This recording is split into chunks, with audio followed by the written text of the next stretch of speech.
Minnesota. Gophers, right? Yeah. Big Ten. Big Ten, right? Yeah. Not Division II, not St. Cloud, St. Tom, no. Okay, all right. So we probably. Yeah, I'll tell you what. You want to be kind of funny here. Your former Ohio State quarterback, Mr. Kirk Herbstreit, has picked the Minnesota Golden Gophers to win the Big Ten West this year. And it is on the Sports Done Right Facebook page. Thank you very much. Hold on. Let's say what's up to my girl, Denise, with the awesome avatar milk and cookies. What's up, Denise? Hey, what's going on, Denise? Lovely young lady. Glad you joining us. And, the Hammer just popped in. Georgia State alum and proud member of these United States Army, the former paratrooper, now the Chief Justice of not only the Real Cast Nation, but also the X-Squad Nation as well. Give it up for Sluggo. What's going down, Sluggo? Thanks for joining us tonight, sir. Thank you, sir. So let's get back to you had just said that Kirk Herbstreit said you should win. What, the Big Ten what? Which division? Okay, so who's in that division? Can you please go down that list, or do you not know? Is that with I know Iowa, Indiana? Go ahead. Wisconsin. Illinois. Yep. Oh. Powerhouse Northwestern Wildcats. Right. Wisconsin Badgers, always tough for us since we haven't beaten them in, 12 years now? They haven't really been good since Bilma left, but go ahead. Is Indiana over there too? No, Indiana's out there with you guys. And, hey, that's why he's picked them, because it's basically, look, in all honesty, folks, for my Minnesota listeners tuning in with me and Reg tonight, it's like this, man. The Minnesota Gophers have got nobody on their schedule. Wisconsin, Iowa, Northwestern, those are the big division games. They do not play Ohio State. They don't play Michigan. They don't play Penn State this year. They do play Penn State. I'm sorry about sucks, that. By the way. Exactly. But obviously Michigan, Ohio State off the schedule, replaced by the powerhouse Rutgers football team. Oh, wow. And your Maryland Terrapins. Oh, another doozy, Maryland. Are you not even embarrassed that, your squad, seriously, Vince? Hey, man. Look, if they don't do good this year, they may as well wrap it up. I'm not going to sit here and bullshit you, man.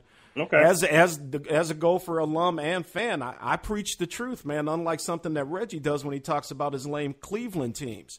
I will tell you, sir, if Minnesota doesn't win at least 8 or 9 games, fold up the program, man. Because if you don't do it this year with Rutgers and Maryland, they open up with Oregon State.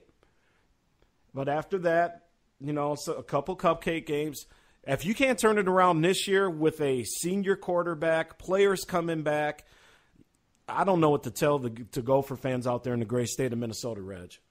So explain to me how I'm not fair and balanced and call it like it is while you over here playing Switzerland. Seriously? Switzerland? What are you talking about, half pint?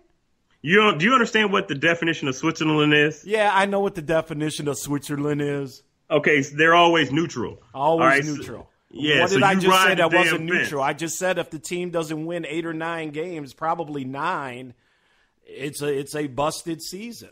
And that's saying a lot for any Gopher team, man. So I don't know where you're coming from here, Brother Reginald. Okay. All right. Well, you had tried to say that I didn't speak the truth when it came to Cleveland. Oh, that's because you're just a you're just a homer, though. That's fine. Nothing wrong with being a homer. Speaking of, all right, well, let's break down your boys, because you, Jeff, RC, y'all feeling yourselves a lot. Hey, Sluggo, by the way, Sluggo, we're going to have a nice little update coming up here. We're going to take a look at Sluggo's Georgia State football team this year. Jeff said Minnesota will be good when his son gets there. Let me tell you, Jeff, if your son is that damn good, I hope you don't send his ass to Minnesota. No, I really hope you don't. You're funny. And I don't even think the program's going to be around when you send your son there. Okay, Reg. All right, sir. Oh, man. Ladies and gentlemen, you know him, you love him. Let's hear the theme song. Play it. It's on. Read your boy RC's texted by you at it. Hold on, let's listen to Reggie's song. Now, hey, I didn't give you the permission to play that for my damn theme song, man. Big lie. What's going on, man? Oh, man. Anyway, RC in the chat room here. Again, this is the Sports and More Show. Here's the real question. How long will it take before another Steeler gets suspended? Laugh out loud. So are we talking about the same team whose franchise quarterback beat his child's ass with a switch and left marks on his balls? Is this the same Vikings team we talking about?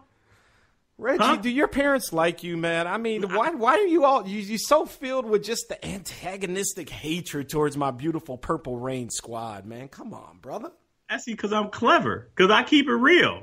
You guys goofy. That's how you keep it. Real goofy. So you didn't answer the question, though, about your boy Adrian Peterson whipping his kid to an inch of his life and getting with a switch. When's the last time your ass... I bet you Ma Bell never whooped you with a switch, even though she probably needed to. You would be incorrect, sir. Well, she probably didn't leave welts on your balls. You would be incorrect, sir. Well, damn it, Ma Bell, you should have did it more often, man. No, because trust me, once was enough. Once got the message through. After I got done looking like an extra from the scene of Roots, I knew what was good. I didn't need any more welts. Mama made her point, and she will tell you that is all it took. Now, I bet you damn sure ain't never laid a finger on your two kids. Hey, man, I've with my son, I sure have, absolutely. But I'm not here trying to. You trying to get protection services over here at the governor's mansion, man? Get back to sports, homie. No, but here's the funny thing: I ain't never whooped my kids once. Never. Well, because you can't reach them, Reggie. You're only 5 feet. You're only 5 feet. I told you I'm 5'6", sir. Listen to a song, people. My man said, "Man up, dollar, switch to the balls." Man up, dollar, switch to the balls. Ain't nothing. LOL. RC said, "Sure. AP have went too far, but we've all received some ass whippings. I know I did. Switches, extension cords, belts, and all that." Very true, RC. Mom hit me with a 5-pan one day. See, Reggie came from, he's like that last rap scene in 8 Mile. Remember, Reggie came from a 2-parent household. Reggie came from the private school, went out to school in Rhode Island, prestigious, hanging with the Vanderbilts and the Carnegies. Don't let Reggie fool you, man. Wait a minute. Reggie's as blue blood as they come, baby. Wait a minute, Kettle. Hello, it's a pot calling. How about you and your loge seats and box seats to the Gophers and all that? Don't even go there. I've come up hard through the system, man. I've come off the streets of South Minnie. Unlike you, I was not allowed to go to school in prestigious Rhode Island and hang with the Vanderbilts and the Carnegies and the Mellons. Not me, sir. I was working hard on the streets of Minneapolis, Minnesota, doing my thing the hard way. That's right, baby. Hard times, like Dusty Rhodes will tell you. Oh, wait, Denise says she about to whoop her kids in a few minutes. Hey, Denise, make sure you don't leave no marks. But go ahead, Denise. Now, wait, Vince, are we talking to the same Vince Wright versus Reggie that went to the hospital twice for pledging, and I'm branded. I've got my ass whooped many a times, and your soft candy ass with your fraternity, your boys at best they had y'all probably drinking till y'all pass out. At best. Wow. So Reggie want to go down that route, huh? Again, this is the Sports and More Show, homie. I didn't go there, Mom. You did. What you talking about? You talking about I went to some prestigious... First off, I got nothing but respect for Phi Beta Sigma, the blue and white. What's up to all the posse out there? Minnesota chapter in the house. Now, I wasn't disrespecting your boys. And well, no. I'm just saying because, as you know, I was in the predominantly white fraternity, right? A Sigma Nu fraternity. What up to my boys out there that are listening and about to jump through this microphone and come find you, Reggie. But anyway, hey, man, it was all good. We actually started hanging with the boys from Phi Beta Sigma, my homies. I knew a couple of them, invited them over to the house. Next thing you know, we were basically having joint parties because at that time, the black fraternities at the U of M didn't have an actual fraternity house to kick it in. So that was real cool that they thought we opened up the joint let them in and did our thing. And, hey, get people talking, get people hanging out. And all of a sudden, walls being broken down. Look at Vince, man, the one-man Martin Luther King of the U of M campus, baby. Oh, wait, so we talk about plush living, and y'all had this nice mansion as a fraternity house? Is that how this is? Nah, nothing like that. And got to say what up to my main man. He is the host of Cooking with the Microwave, Mr. Patty Cake Microwave, John Fisher. What up, Fish? All right. Meanwhile, back to the fraternity talk. And again, this is the Sports and More show here on Spreaker.com with Vince and Reg, DJ Dollars and Cents. I am the sports governor. So back to frat life, my man. Yeah. First off, our house was a house. It was the farthest thing from a mansion by any means. It did the trick. We had a great dance floor. And that was the thing, because when I joined, the brother took over the party tape. So over the next 4 years, we had them parties cracking where girls would go drink, they go do other things. But when they came to dance and drink and start kicking it at about 11 p.m. to about 5 a.m., Sigma Nu was the spot. Everybody knows it, and everybody knows who was kicking the party tapes. Now, I will agree with you.